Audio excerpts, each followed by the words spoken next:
Glória a Deus. Coloque a mão no teu coração e diga: Senhor, tudo aquilo que vem contra a tua palavra, nesse lugar, nós repreendemos, nós declaramos: a palavra de Deus tem poder sobre a minha vida, sobre a minha casa, sobre as minhas causas, sobre as minhas decisões. Senhor, que o Senhor fale hoje com poder e grande glória, que o Senhor se mova neste ambiente, transformando tudo aquilo que eu não posso transformar. Deus, que nessa noite, profetiza, igreja, que nesta noite a minha mente seja completamente conectada a uma palavra de uma nova realidade no Espírito que Deus está gerando. Senhor, eu declaro que nenhum ruído, que nenhuma distração vai me impedir de ouvir esta palavra, para que essa palavra altere as minhas realidades. Eu repreendo todo mal nesta noite, e todo espírito que não te glorifica, nós repreendemos e declaramos: Satanás e suas hostes recuem agora, porque nós temos a autoridade do sangue de Jesus sobre a nossa vida, sobre a nossa casa e sobre a nossa família, em nome de Jesus. Quem está aí, diga glória a Deus. Ruth capítulo 1, queridos, abra comigo. Ruth fica depois de Juízes, vem Josué, vem Juízes, e logo na sequência vem o livro de Ruth. Eu havia preparado uma palavra para essa noite, falando sobre o Logos de Deus, mas aí eu fui orar, no meu período da oração, e Deus falou comigo que Ele tinha algo para falar e tratar com a igreja, no livro de Ruth. E como manda quem pode, obedece quem tem juízo, eu vou trazer uma palavra ao teu coração nessa noite, diferente do que eu preparei, mas Deus preparou algo diferente para nós. Amém? Ele é o Senhor da tua vida, da igreja, e Ele é o Senhor da palavra. Amém, queridos? Ruth, no capítulo de número 1, no versículo de número 1, diz assim: nos dias em que julgavam os juízes, houve fome na terra, e um homem de Belém de Judá saiu a habitar na terra de Moabe com a sua mulher e seus 2 filhos. Este homem se chamava Elimeleque, e a sua mulher Noemi. Os filhos se chamavam Malom e Quilion, efrateus de Belém de Judá. Vieram à terra de Moabe e ficaram ali. Morreu Elimeleque, marido de Noemi, e ficou ela com seus 2 filhos, os quais casaram com mulheres moabitas. Era o nome de uma órfã e o nome da outra Ruth, e ficaram ali quase 10 anos. Morreram também ambos, Malom e Quilion, ficando assim a mulher desamparada de seus 2 filhos e seu marido. Então se dispôs ela com as suas noras e voltou da cidade de Moabe, porquanto nesta ouviu que o Senhor se lembrara de seu povo, dando-lhes pão. Saiu, pois, ela com suas 2 noras do lugar de onde estivera, indo elas caminhando de volta para a terra de Judá, disse-lhe Noemi: ide, voltai cada uma à casa da sua mãe, e o Senhor use convosco benevolência, como vós usastes com os que morreram e comigo. O Senhor vos dê que sejam felizes, cada uma da casa de seu marido. E beijou-as. Elas, porém, choraram em alta voz e lhe disseram: não, iremos contigo ao teu povo. Porém Noemi disse: voltai, minhas filhas, por que iríeis comigo? Tenho eu ainda ventre, filhos, para que vos seja por maridos? Tornai, filhas minhas, ide-vos embora, porque sou velha demais para ter marido. Ainda quando eu dissesse, tenho esperança, ou que esta noite tivesse marido e houvessem filhos, esperá-los-íeis até que viessem a ser grandes? Abster-vos-íeis de tomardes marido? Não, filhas minhas, porque por vossa causa a mim me amarga o ter o Senhor descarregado contra mim a sua mão. Então de novo choraram em alta voz. Orfa com um beijo se despediu de sua sogra, porém Rute se apegou a ela. Disse Noemi: eis que tua cunhada voltou ao seu povo e aos seus deuses, também tu volta após a tua cunhada. Disse porém Rute: não me instes para que te deixe e me obrigue a não seguir-te, porque aonde quer que fores, irei eu, e onde quer que pousares, ali pousarei eu. O teu povo é o meu povo, e o teu Deus é o meu Deus. Onde quer que morreres, morrerei eu ali e serei sepultada. Faça-me o Senhor o que bem lhe aprouve, se lhe aprouver, se outra coisa, a não ser a morte, a me separar de ti. Vendo, pois, Noemi que de todo estava resolvida a acompanhá-la, deixou de insistir com ela. Amém? Pai, muito obrigado. A palavra é sempre tua, e eu me coloco em total e absoluta obediência à tua palavra. Que ela possa produzir o efeito que os céus liberaram para esta noite. Senhor, sela esta palavra com o Espírito Santo no coração e na vida desta casa, e que nós possamos decidir sempre alinhados à tua vontade, porque ela é boa, perfeita e agradável. Em nome de Jesus, que a tua palavra vá e ela cumpra aquilo pelo qual foi designada, em nome de Jesus. Amém. Assentai-vos, meus irmãos e irmãs.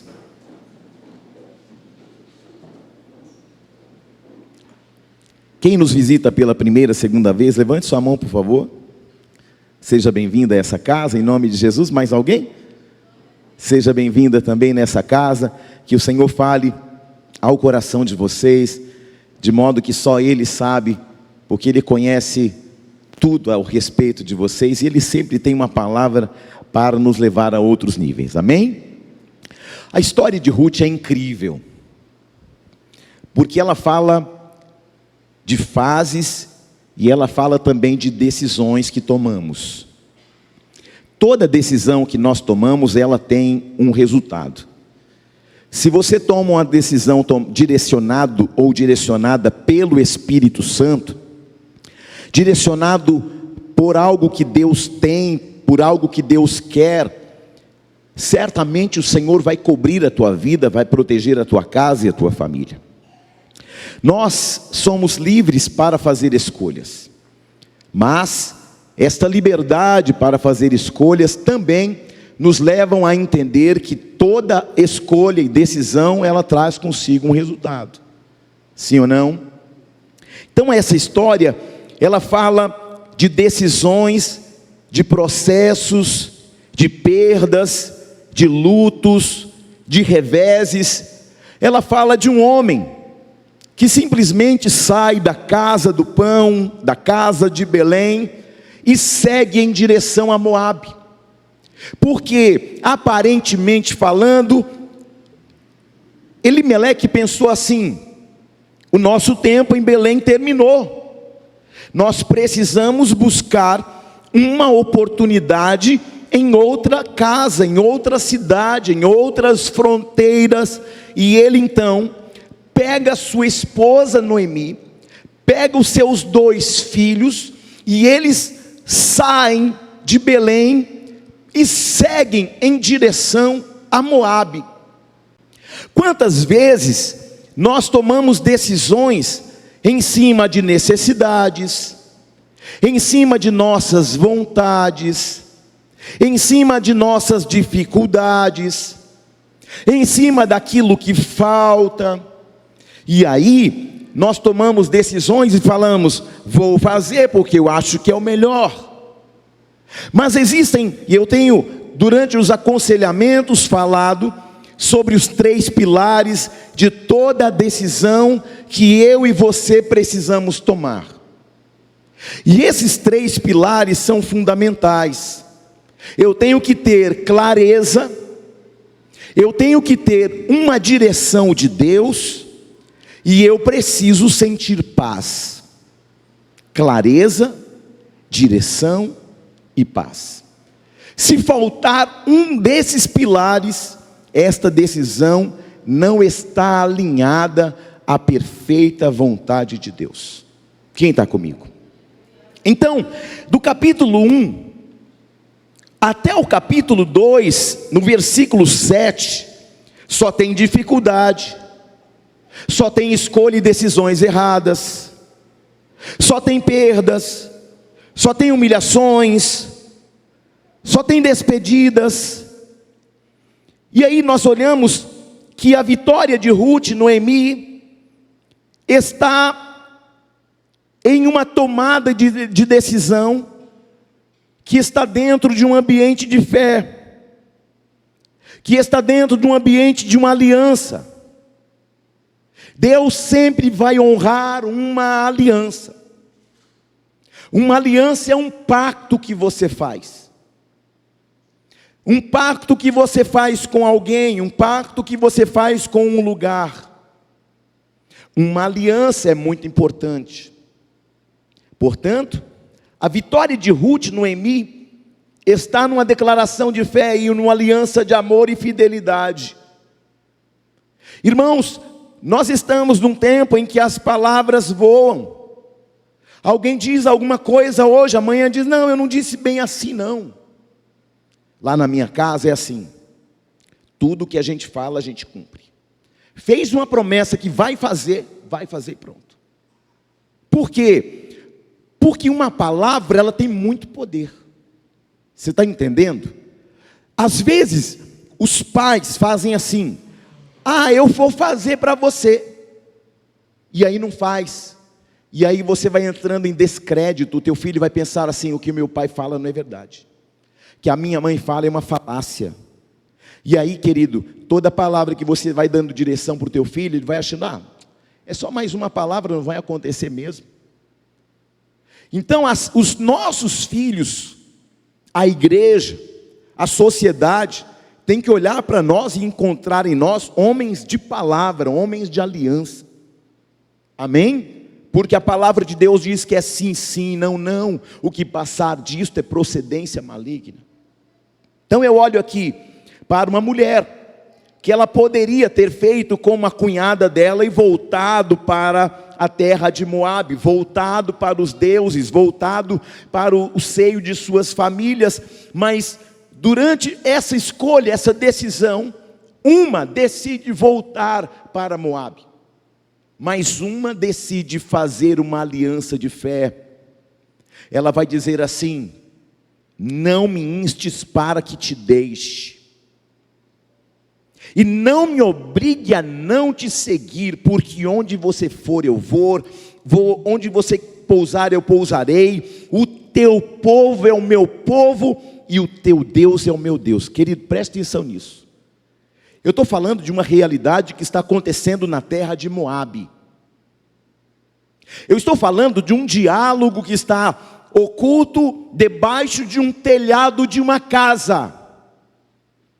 Mas nós servimos um Deus que Ele é onisciente, Ele sabe o que pensamos.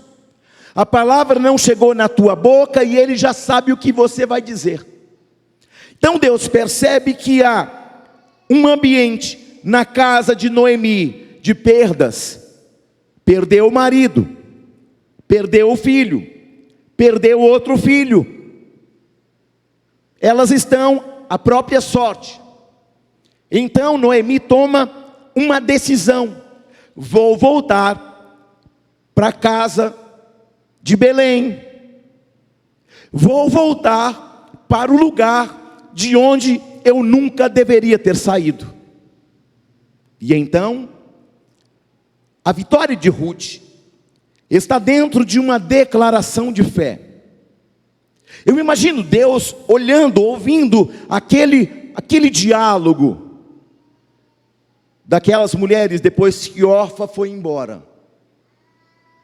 Eu imagino Deus ouvindo aquela conversa de Noemi e Ruth. E aí Ruth vai falando palavras de lealdade, palavras de fidelidade, palavras de amor. E ela vai dizer: você não vai me obrigar a deixar de seguir você. Não me instes para que te deixe. Não me obrigue a não te seguir. Onde você for eu irei, onde você pousar eu pousarei. Aí, querido, tem um ponto e uma vírgula aqui.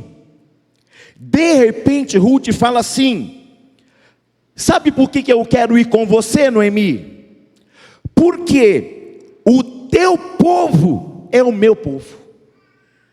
Sabe por que eu quero ir para Belém com você, Noemi? Porque o teu Deus agora é o meu Deus também.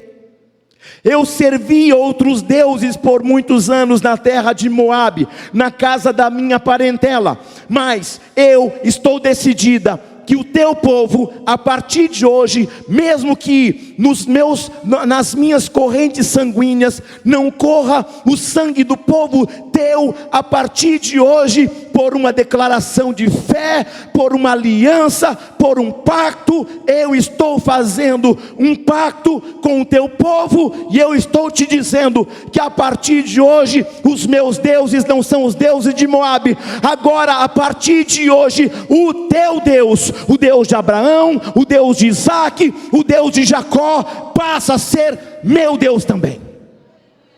Rapaz, quando Ruth fala isso, os céus se estremecem, Deus se ergue do seu sublime trono. Como é que é? Porque historicamente o povo moabita era um povo amaldiçoado. Por quê? Porque eles eram politeístas. Eles serviam a muitos deuses.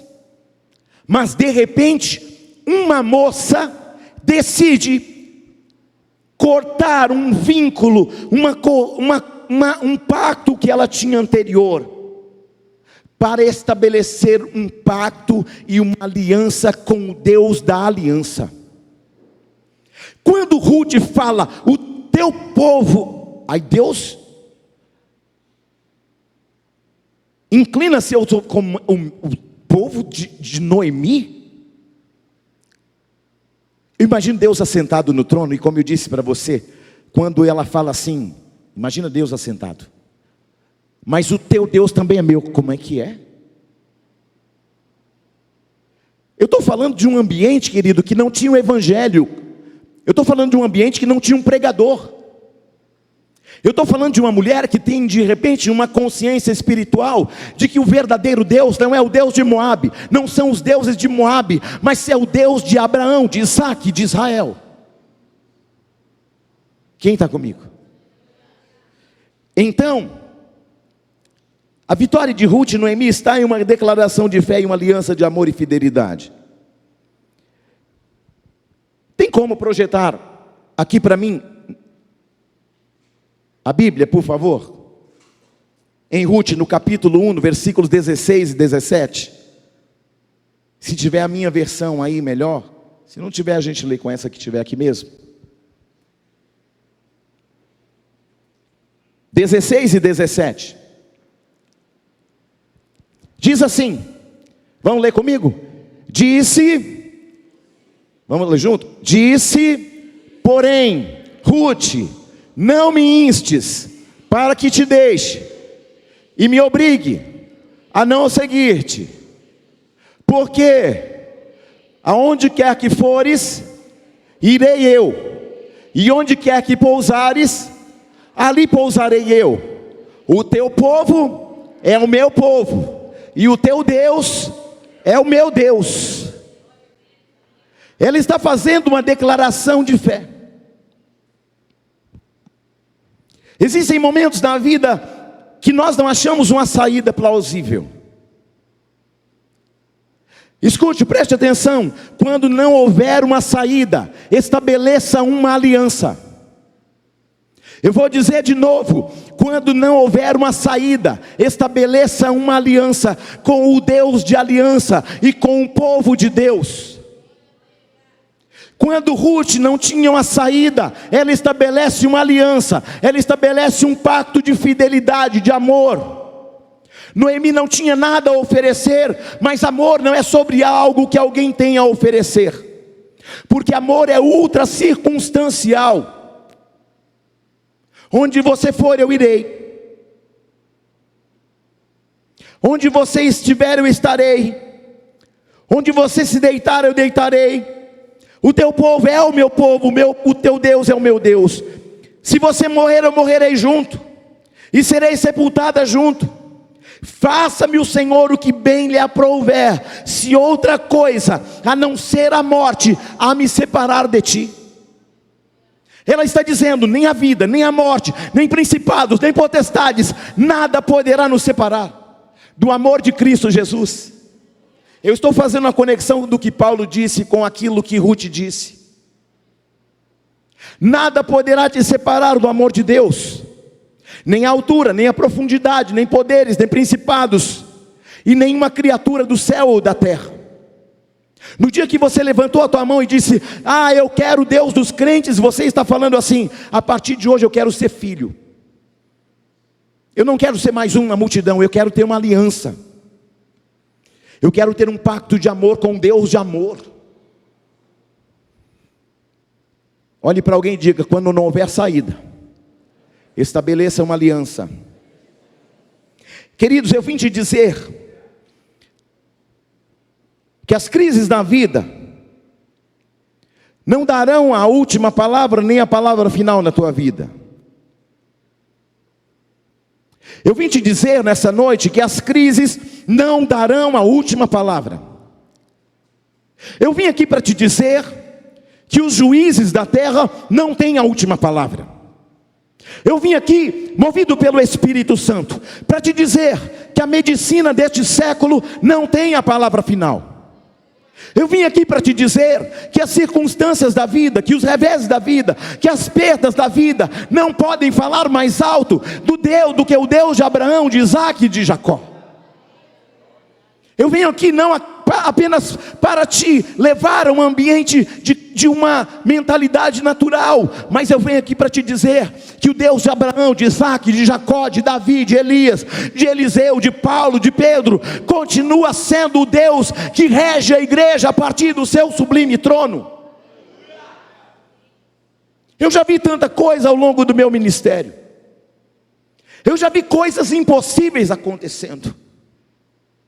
Eu já vi Deus fazendo tantas coisas, mas tantas coisas, querido, que eu poderia ficar aqui uma semana inteira contando cada uma delas, comigo, com a minha casa, com os irmãos da igreja, com os meus irmãos pessoais, mas eu tenho visto Deus operar com poder e grande glória o tempo todo. Sabe que às vezes algumas pessoas acham que Deus não está fazendo, porque Deus não está fazendo no tempo delas. Deus não precisa provar que Ele é Deus fazendo algo no seu tempo, na sua hora, no seu momento e na sua agenda. Deus tem sua própria agenda, Deus tem a sua própria palavra, Deus tem o seu tempo, Deus tem um objetivo em cada circunstância. E ainda que você olhe e não encontre saída, se você tiver uma aliança com o Deus da Bíblia, querido, Ele não é apenas uma saída, Ele é um caminho, Ele é uma verdade, uma vida na tua vida e na minha vida. Quando tudo parecer perdido, Deus se aproxima. Quando tudo parecer impossível, o Deus do impossível se manifestará.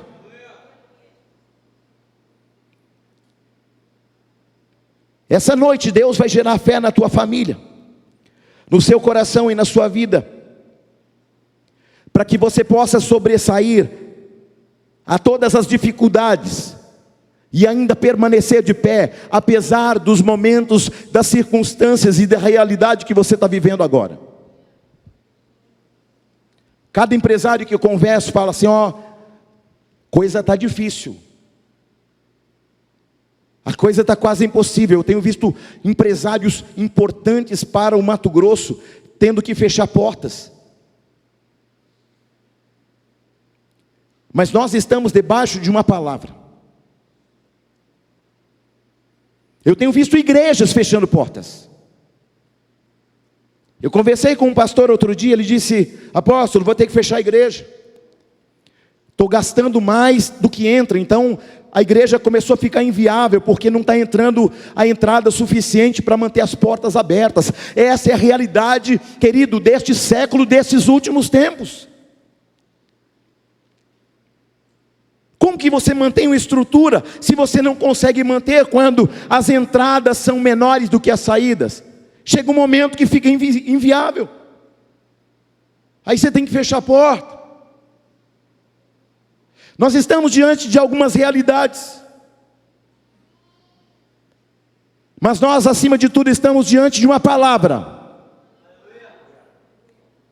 Eu já contei isso, quando a igreja nasceu, uma situação terrível aconteceu e nós perdemos quase todo o povo da igreja.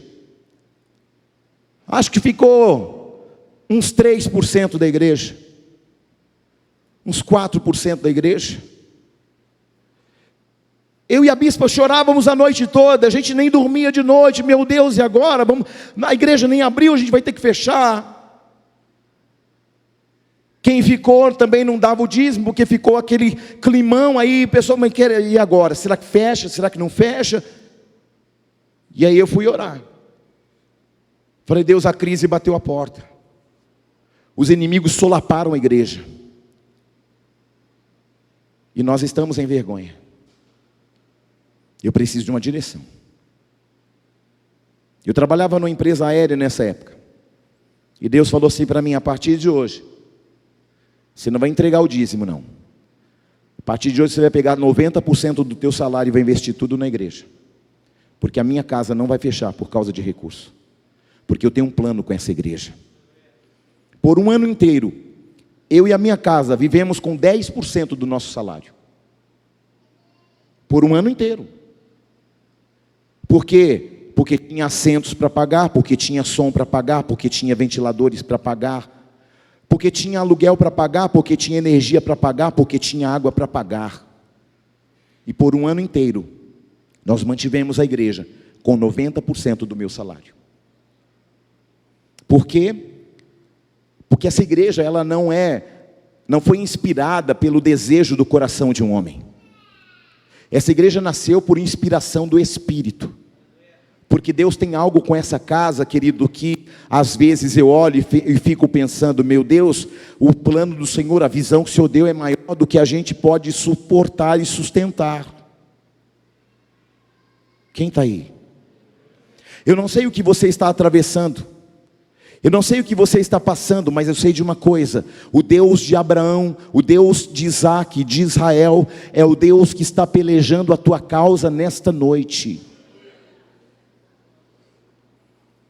Às vezes seremos surpreendidos ao longo de uma longa jornada, às vezes seremos atropelados por uma situação ou por outra. Orfa, que era a outra nora, decidiu ir embora porque, olhando a realidade do momento, ela não conseguia ver uma possibilidade plausível para que ela pudesse continuar. Quando ela olha para a realidade de Noemi, ela pensa, Noemi não tem marido, ela não pode gerar mais filhos, nós estamos quebrados, estamos passando fome, o que essa mulher tem para oferecer? Nada. Então é melhor eu voltar para Moabe, para a casa dos meus pais. Só que Ruth, ela pega a impossibilidade, o momento de crise, o momento da dificuldade, e ela encontra na dificuldade uma oportunidade de fazer uma aliança com Deus de Israel. A crise é uma oportunidade. O que falta é uma oportunidade. O que você perde é uma oportunidade.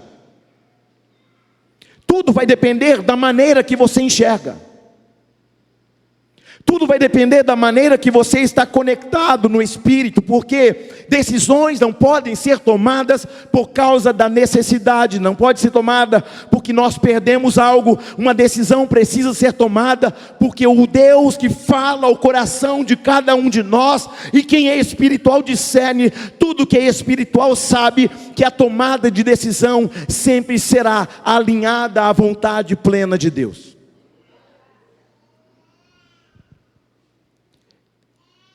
Quando Orfa olha para Noemi, ela nota que Noemi não tem nada aparentemente a oferecer. ela não consegue encontrar algo que pudesse recompensá-la de ficar do lado de uma mulher que está amargurada, porque perdeu o marido, porque perdeu 2 filhos. Você imagina como é que está a alma de Noemi, queridos? Você imagina como essa mulher está emocionalmente? Essa mulher está baqueada espiritualmente. Essa mulher está quebrada financeiramente. Essa mulher está fragilizada pela perda. E essa mulher não tem uma saída clara, só voltar para Belém.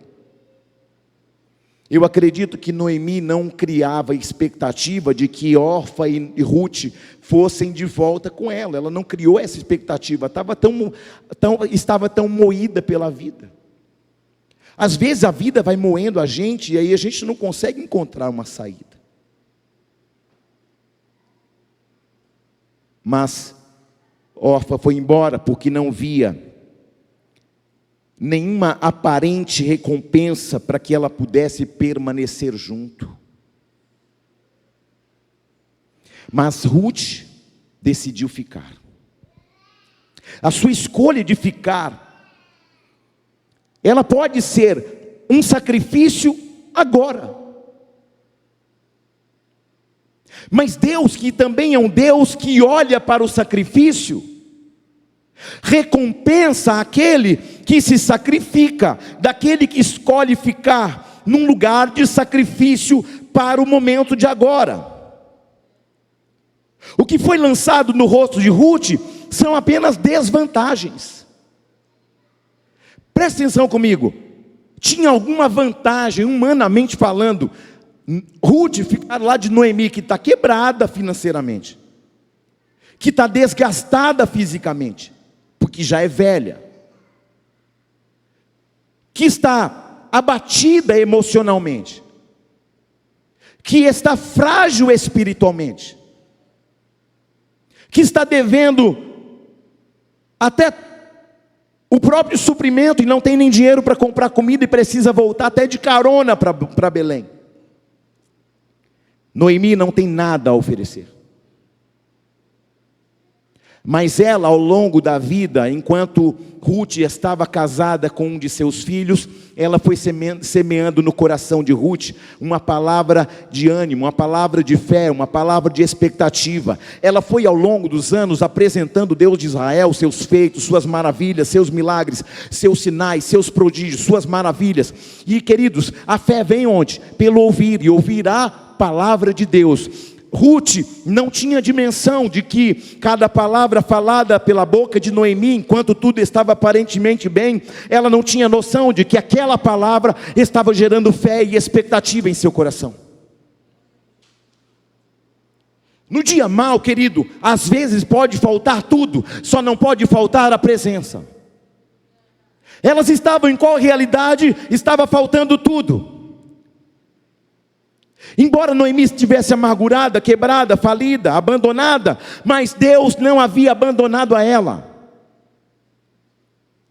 E de repente, o Deus que tudo pode, o Deus que tudo vê, o Deus que abre portas, o Deus que chama a existência o que não existe, ouviu a oração e a declaração de fé e a aliança e o pacto que Ruth fez com ele.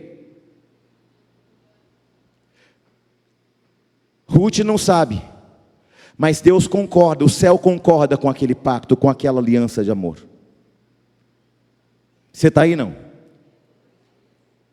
O que foi lançado no rosto de Ruth são apenas desvantagens. Porque tem gente que só consegue ver desvantagens em ficar do seu lado. Se você ficar, olha a declaração de Noemi: se você ficar, eu não tenho mais filhos e não dá tempo de gerar filho para casar com você. Desvantagem. Se você ficar, eu não tenho o que fazer, eu estou quebrada, eu estou falida, eu estou amargurada. Se você ficar, Ruth, não tenho o que comer. Se você ficar, Ruth, a gente vai para um lugar onde a gente, que aqui não tem nada, lá também a gente não vai ter nada. Mas Ruth ficou. E sabe o que acontece quando ela ficou? Ela encontrou favor de Deus, ela encontrou graça de Deus, ela encontrou respostas, ela encontrou um povo abençoado, ela encontrou uma família, ela encontrou um lugar de descanso, ela encontrou um lugar de suprimento, e o melhor, ela encontrou um bom partido, um bom marido, rico, importante em Belém. Escute, não permita que as crises de hoje te impeçam de ver o Deus que jamais desampara ninguém, agindo em teu favor. Tem gente que na crise decide ir andando sem direção. Tem gente que na crise decide ir embora. Decide fazer do seu jeito, decide fazer no seu tempo. Mas aquele que fica na vontade de Deus, experimenta o que Deus tem. Diga para alguém: quem fica na vontade de Deus, vai experimentar o que Deus tem. Queridos, Deus é um Deus surpreendente. Deus pode fazer o que a gente não pode, o que uma denominação não pode, o teu patrão não pode, o que ninguém pode, mas Ele pode. Quem fica na vontade de Deus avança. Quem fica na vontade de Deus amadurece. Quem fica na vontade de Deus prospera. Quem fica na vontade de Deus rompe os próprios limites. Quem fica na vontade de Deus vai para o lugar que Deus preparou, mesmo quando você não sabe o que Ele tem preparado. Irmãos, Ruth não estava por causa de uma promoção, porque Noemi não tinha nada a oferecer.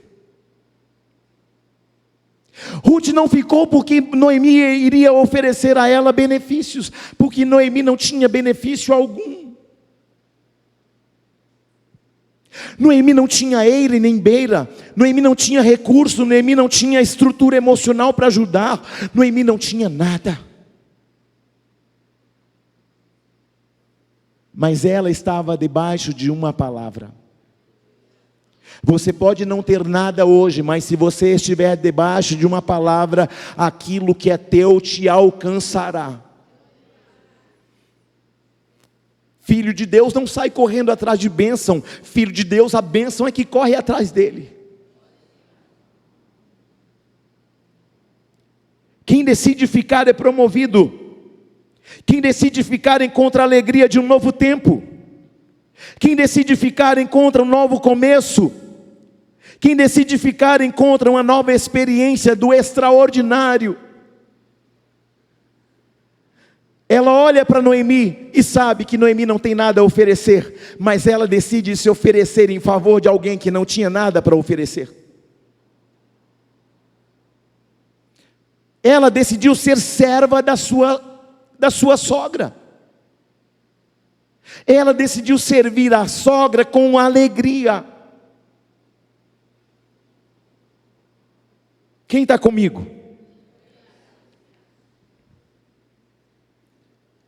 O que a gente tem que fazer nesse tempo? Parar de tomar como referência pessoas que desistiram. Eu vou falar de novo. Pare de tomar referência com pessoas que desistiram. De repente, o cara está pensando em divorciar. Aí ele vai tomar conselho com o cara que divorciou. Aí o cara que divorciou vai falar para o cara assim: cara, agora a minha vida está boa, eu vou para balada, eu tomo todas, saio com as mulheradas. Ele apresenta o benefício.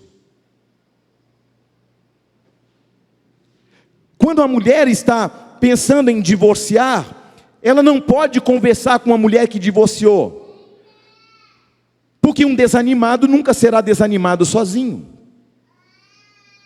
Quem está comigo? Então eu preciso parar de tomar referência com quem desistiu.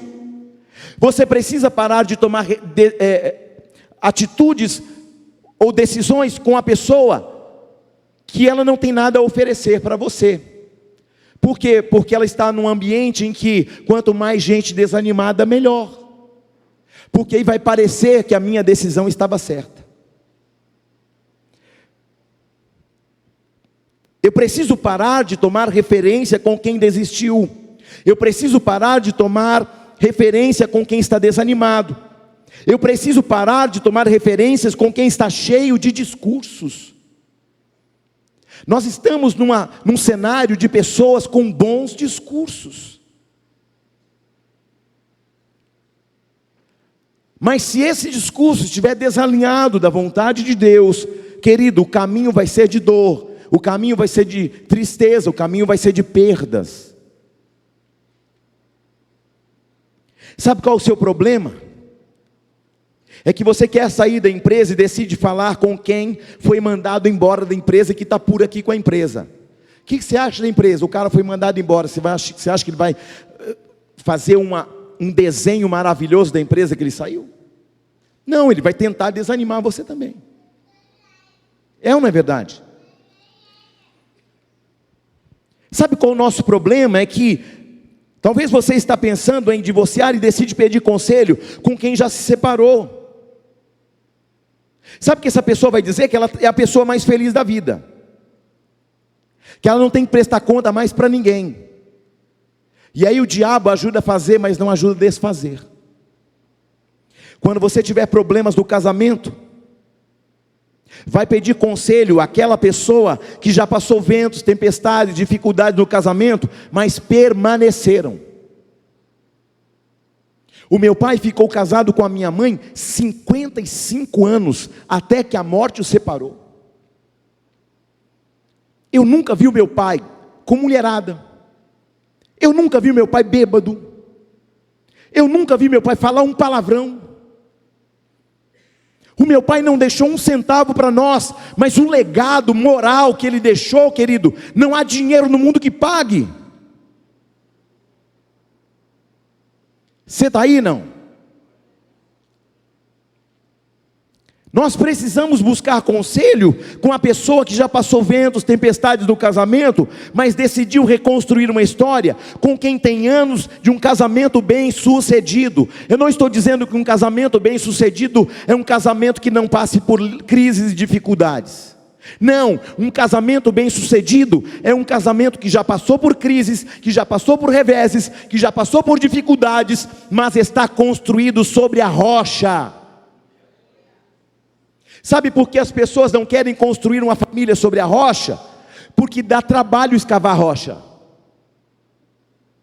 É mais fácil na areia. Quando você vai na areia, quando você vai na praia, é fácil você fazer um castelo de areia, sim ou não? Mas só que quando vem o vento, quando vem as ondas, o castelo de areia que você construiu rapidamente, se desfaz também rapidamente.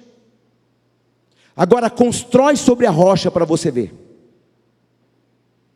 Ah, mas sabe por quê, apóstolo, que eu não estou construindo a minha família na rocha? Porque dá trabalho. É difícil escavar na rocha. É difícil imprimir valores de caráter nos meus filhos. É difícil discipliná-los. E óbvio, há uma fase dos nossos filhos que eles dão trabalho. Eles acham que já sabem de tudo. Mas aí, querido, quando eu não sei o que fazer, eu vou para o joelho e falo: Senhor, desde o começo do meu casamento, eu estou escavando, é na rocha. Eu não casei para construir uma família sobre a areia, eu casei sobre a rocha. Os meus filhos nasceram em alicerces da rocha. Tem problema? Tem dificuldade? Tem luta? Tem, mas nós estamos sobre a rocha. Você tem luta? Tem. Você tem dificuldade? Tem. Mas construa a tua família, teu casamento, o alicerce moral e espiritual dos teus filhos sobre a rocha. Vão vir os ventos? Vão vir tempestades? Vão vir dificuldades? Mas se a tua casa estiver sobre areia, ela vai ruir. Mas se estiver sobre a rocha, ela vai permanecer.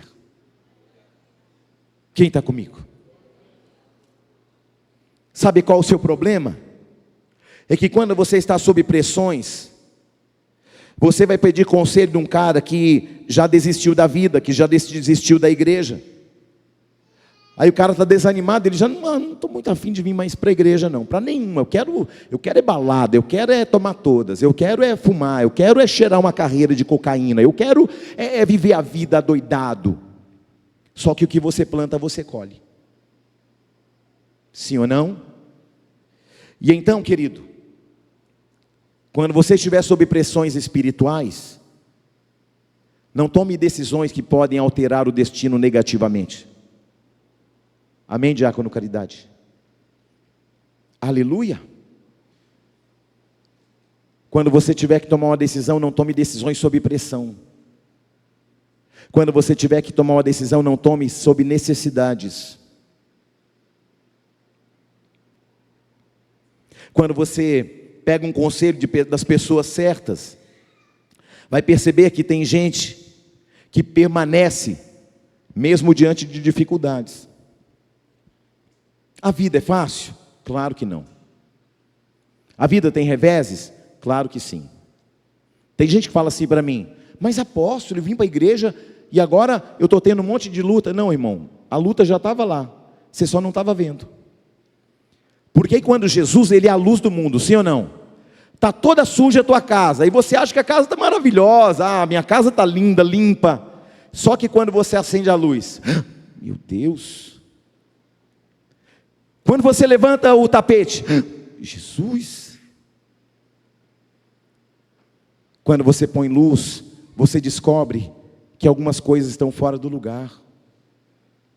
Quando você põe a luz do Evangelho sobre as decisões, você percebe que tem decisão que você está tomando, ou que você já tomou, que são decisões que estão alinhadas àquilo que você gostaria.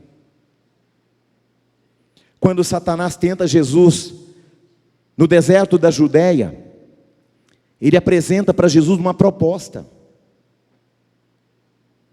Se você é filho de Deus, transforma as pedras em pães. Você está com fome, você está com uma necessidade, Jesus, você precisa de pão.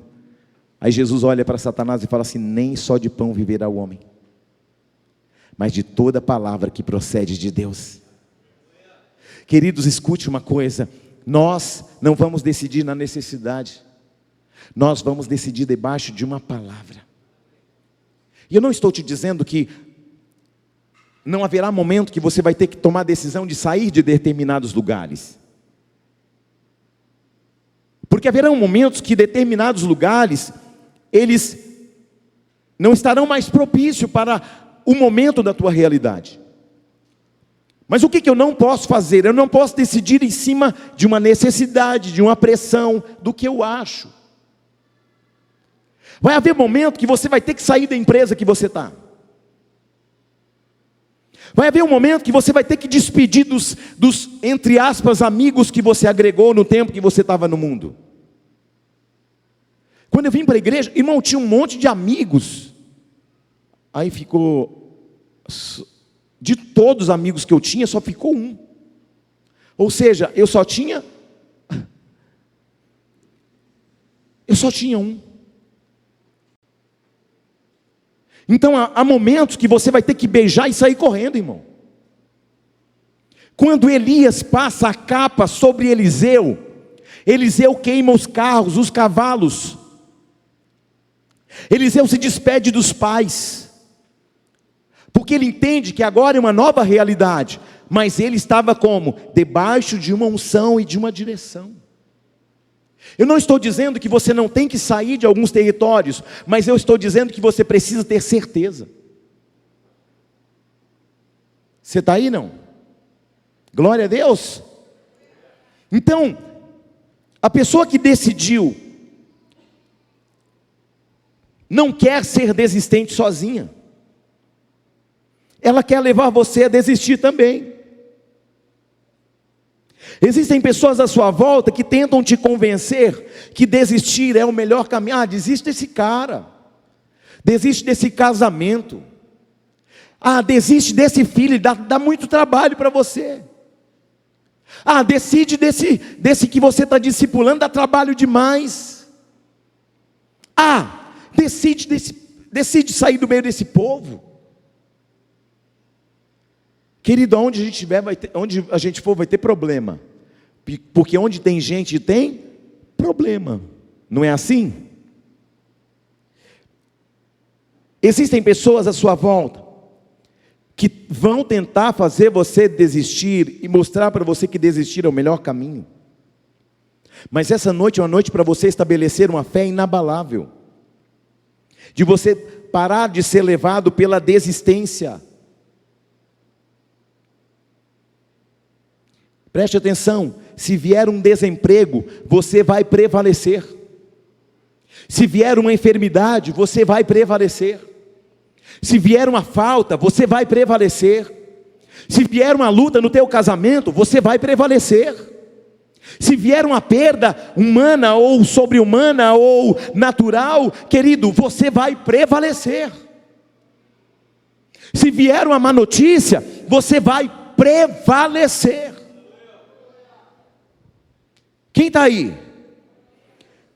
Deus vai começar a gerar em você uma fé inabalável, para que as circunstâncias da vida não te façam desistir. Pegaram um homem e disseram para ele assim: ó, você está preso e a tua sentença é essa. Vamos fazer um furo, vamos cortar um pedaço do seu braço, vamos vendar os seus olhos, e a sua sentença é: quando terminar a última gota do teu sangue, você vai morrer. A gente não vai matar você, a gente só vai fazer um corte.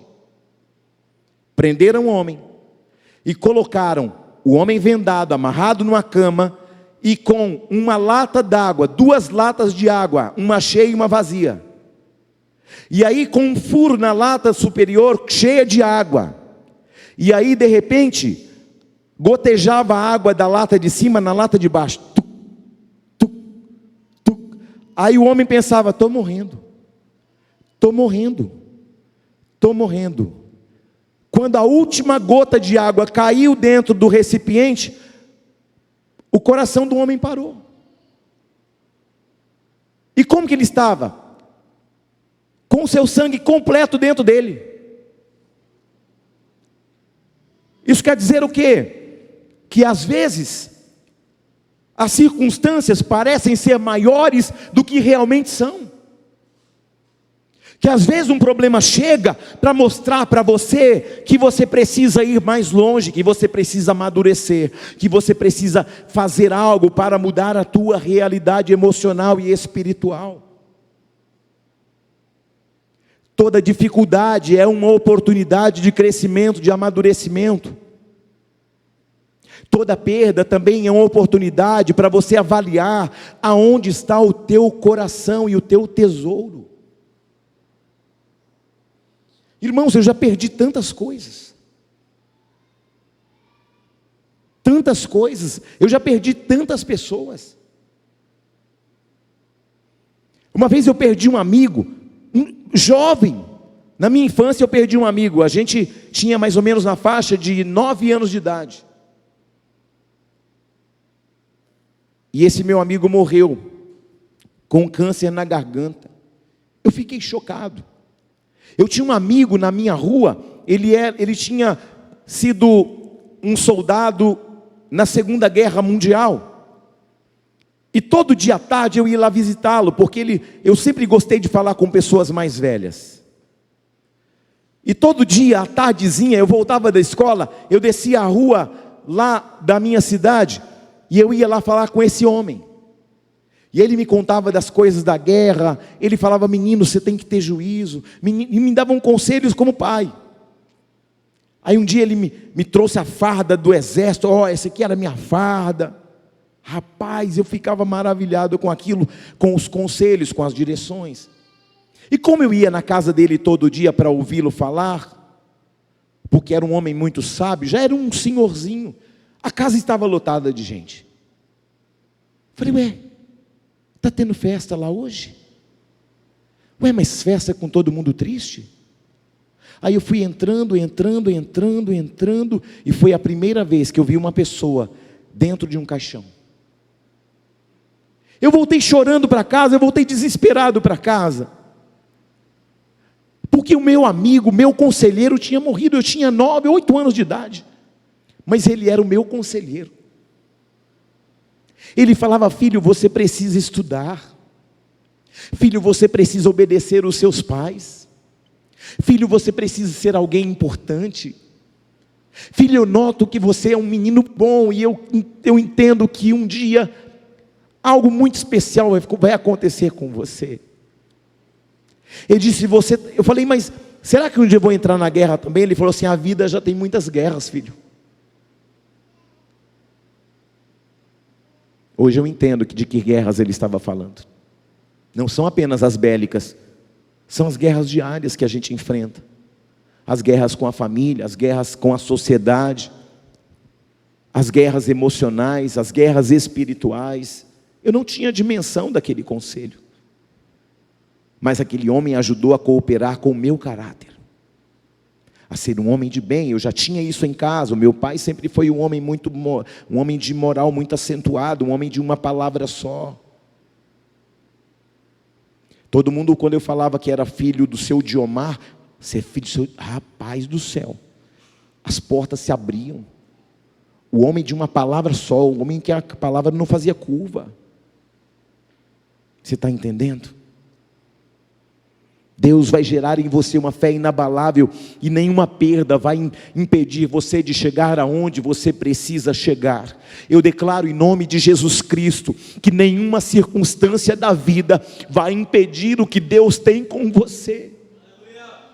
Deus tem algo com você, apesar dos limites, apesar das lutas, apesar das perdas, apesar de tudo, apesar das pressões espirituais, apesar dos diagnósticos. Deus tem algo contigo.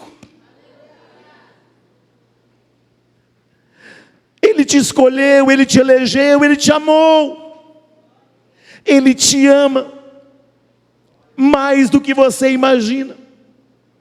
Jesus disse: ninguém tem amor maior que este, de dar a sua vida pelos seus amigos.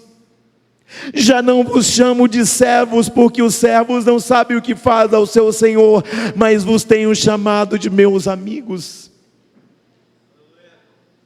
Quando as pressões chegam, eu falo: Jesus, tu és meu amigo. Quando as lutas chegam, eu falo: Jesus, o Senhor é meu amigo. Quando existe uma realidade que eu olho e percebo que eu não posso fazer muito, eu falo: Senhor, eu não posso, mas o Senhor pode. Eu não tenho, mas o Senhor tem. Eu não sou, mas o Senhor é. Então eu vou tirar a minha mão e deixar o Senhor colocar a do Senhor. Eu vou tirar o meu pé e a minha presença e deixar o Senhor colocar a do Senhor, porque o Senhor sabe sempre o que faz. Deus sabe o que faz. Mas tenha a sensibilidade para entender e ouvir a voz daquele que sabe o que fala, o que faz. Ele te conhece hoje, mas Ele não te conhece de agora. Ele te conhece até antes de você ser gerado no ventre da tua mãe. Então por que te preocupas com o amanhã? Noemi estava preocupada com o amanhã, mas Ruth estava em paz, porque ela estava firmada numa palavra, numa confiança de um Deus que Noemi tinha apresentado para ela. Noemi está desanimada, prostrada, falida, mal-humorada, chateada, ela está amarga, mas ela tem do lado dela uma pessoa que está de pé, de uma pessoa que está inspirada, de uma pessoa que está encorajada, uma pessoa que tem um Deus de aliança com ela, uma mulher que até então estava no meio do povo de Moabe, mas até a partir daquele momento ela passa a ter uma aliança poderosa com o Deus de Israel. Elas voltam para Belém. Quando elas chegam lá, Ruth não tem comida para a sogra não tem força para trabalhar, está cansada, está doente emocionalmente, está fisicamente esgotada, está espiritualmente abatida e abalada, então ela está deitada, deprimida. Aí Ruth fala para ela assim: minha sogra, o negócio é o seguinte, a gente não tem comida para comer, mas eu vou encontrar um lugar por aí, porque havia uma lei que dizia que na colheita não se podia colher tudo, tinha que deixar uma parte para trás, para aqueles que não tinham o que comer, pegar e rebuscar aquilo que sobrava dos cereais, dos milhos. Então, sabendo dessa lei, Noemi fala para ela: aqui na nossa terra, nós estamos na época da colheita. E em toda a colheita, os donos das propriedades deixam parte da colheita para trás, para os moribundos, para os órfãos, para as viúvas, para os que não têm nada. Então você escolhe um lugar e vai colher espigas aonde Deus levar você. Ela segue, mas não segue sozinha. Eu entendo que Ruth, quando sai de casa, ela não sabe a direção. Ruth não sabe onde rebuscar as espigas. Ruth mal fala direito a linguagem e a cultura daquele povo, mas ela segue porque ela sabe que elas têm fome. Mas acima de tudo, ela sabe que ela tem um Deus por ela. Um Deus que direciona, um Deus que ensina, um Deus que leva exatamente aonde precisa chegar. Então Deus vai conduzindo o caminho de Ruth e ela vai escolher uma fazenda aleatoriamente, entre aspas, é Deus guiando ela. Ela pensa: eu vou entrar aqui. Deus coloca paz no coração dela, ela tem clareza, ela tem direção, ela tem paz, ela entra. Ela não sabe a terra de quem, ela não sabe quem é o dono da terra, ela não sabe qual o fazendeiro que é o dono daquele lugar. Ela percebe que está todo mundo colhendo, e na medida que eles vão colhendo, ela vai seguindo atrás daqueles homens que colhem, e ela vai com um saco colocando as espigas que sobram. Por quê? Porque ela está preocupada com a sogra que está faminta em casa, com a sogra que está emocionalmente abalada, com a sogra que está doente, com a sogra que está deprimida, com a sogra que está mal espiritualmente. O dono da fazenda, olhando todo o movimento da fazenda e da colheita, olha uma moça lá atrás da colheita, rebuscando e pegando as sobras da colheita que sobrava. Redundante, mas tudo bem. E de repente, o dono da fazenda olha, e ele sabe da história de uma moça que abriu mão da sua vida, da sua história, da sua parentela, do seu povo, do seu próprio Deus, porque foi atraída pelo amor de um Deus, e foi atraída por uma aliança. Ruth não tinha nem chegado em Belém, mas o que Ruth fez, a declaração de Ruth chegou na frente. Ninguém conhecia Ruth, mas a fama de Ruth, a aliança de Ruth, o pacto de Ruth, chegou na frente dela. Então esse homem, dono da fazenda, chamava Boaz. Aí ele pergunta: quem é aquela moça que está colhendo lá as espigas de milho, os cereais? Ela falou que o nome dela é Ruth. Como? Ruth. Deixa mais sobrar, deixa ela colher mais ainda. Por quê? Porque o nome dela chegou primeiro que ela. Porque a vida espiritual chegou primeiro. Porque a fama chegou primeiro. Porque a aliança chegou primeiro. E de repente, a palavra diz que ela, depois que ela colheu, esse homem procura Ruth. E a palavra vai dizer que Boaz, então disse Boaz a Ruth: ouve, filha minha, não vás colher em outro campo, nem tampouco passes daqui, porém aqui ficarás com as minhas servas, estarás atenta ao campo. Eu estou no versículo 8 do capítulo 2. Não dei ordem aos servos que não te toquem. Ele está gerando proteção para ela.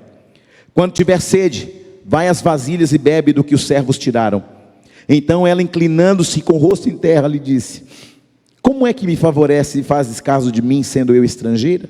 Respondeu Boaz e disse: bem me contaram tudo o que fizeste a tua sogra, depois da morte do teu marido, e como deixaste a teu pai e a tua mãe e a terra onde nasceste, e vieste para um povo que dantes não conhecia. O Senhor retribua o teu feito, e seja cumprida a tua recompensa do Senhor, o Deus de Israel, sob cujas asas viestes buscar refúgio. O Senhor é o nosso refúgio, Ele é a nossa fortaleza, Ele é nosso socorro. Ele está dizendo: você não está nas minhas terras, você foi direcionada pelo Espírito Santo. Você não está rebuscando aquilo que você acha que é sobra, não. Deus te trouxe aqui para te suprir abundantemente. E eu tenho uma palavra ao teu coração nesta noite: Deus vai te suprir abundantemente no teu campo, no teu lagar, no teu trigo. Não vai te faltar coisa grande ou pequena. O mundo está em crise, o Brasil está em crise, as portas dos empresários estão fechando, mas Deus me deu uma palavra e diz: fala ao meu povo que se eles se manterem numa aliança com o meu povo, se eles se manterem numa aliança comigo, então não vai faltar para eles nem coisa grande, nem coisa pequena, porque eu, o Senhor, os proverei de tudo. Aplauda o Senhor.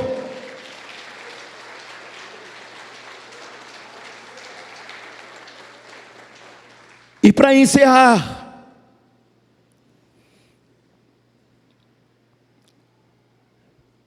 Marcos 9:23 diz que tudo é possível que crer. A palavra de Deus vai te levar a uma nova expectativa de fé a partir dessa noite.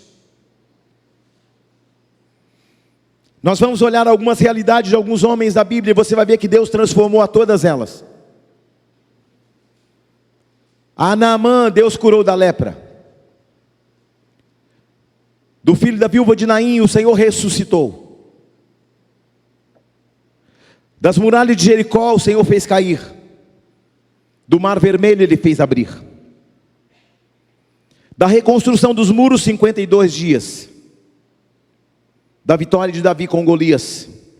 Da cura do rei Ezequias. O sol se detendo e a lua parando no vale da batalha contra os amorreus. Quando eu olho para a Bíblia, eu vejo a cura da filha de Jairo, a ressurreição do filho da viúva de Naim, e tantos sinais e maravilhas que eu poderia passar o culto inteiro falando deles para você. O que você precisa entender é que nos dias difíceis, nos dias impossíveis, nos dias de desesperança, nos dias de ventos contrários e tempestades, nos dias maus, Deus se manifestará em meio às nossas pelejas. Ele não nos deixará, Ele não nos desamparará. Ele é Deus de perto, Ele é Deus de longe. Ele é Deus no dia da crise, Ele é Deus no dia da tempestade, Ele é Deus no dia da bonança. Ele está te dizendo: eu sou o Deus do impossível. Você está aí, não? E para encerrar essa história, Boaz amou tanto essa moça, que ele pediu ela em casamento. Eu estou falando do cara mais rico de Belém. Eu estou falando do homem mais abastado de Belém. Eu estou falando do melhor partido que Belém tinha. E Deus faz esta conexão, sabe por quê? Sabe quando o casamento de Ruth aconteceu? Quando ela fez um pacto com Deus de Noemi. Quando ela disse: se o teu povo é o meu povo, Deus olhou para Boaz e falou assim: vai ser ele. Você está entendendo, sim ou não? Então no momento em que ela faz um pacto, uma aliança com Deus, com o povo de Israel, Deus já conecta ela num casamento apostólico, num casamento abençoado, num casamento que seria um casamento mais abençoado daquele momento, um casamento, querido, que saiu em todos os jornais, se tivesse, é claro. Por quê? Porque quando você faz uma aliança com Deus de aliança, querido, o Deus de aliança gera o que não se pode gerar. Ele faz acontecer o que não pode ser, algo que é impossível aos teus olhos, é possível ao teu Deus. E eu quero te chamar para você ficar de pé. Sabe, Ruth, enquanto a mulherada estava brigando para ver quem ia casar com Boaz, a Bíblia fala que ele se afeiçoa.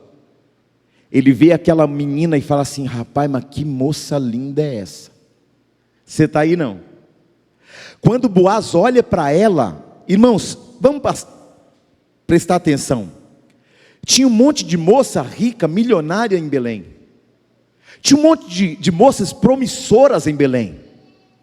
E o que Ruth tinha, irmãos? Naturalmente falando, nada. Não tinha nem roupa direito.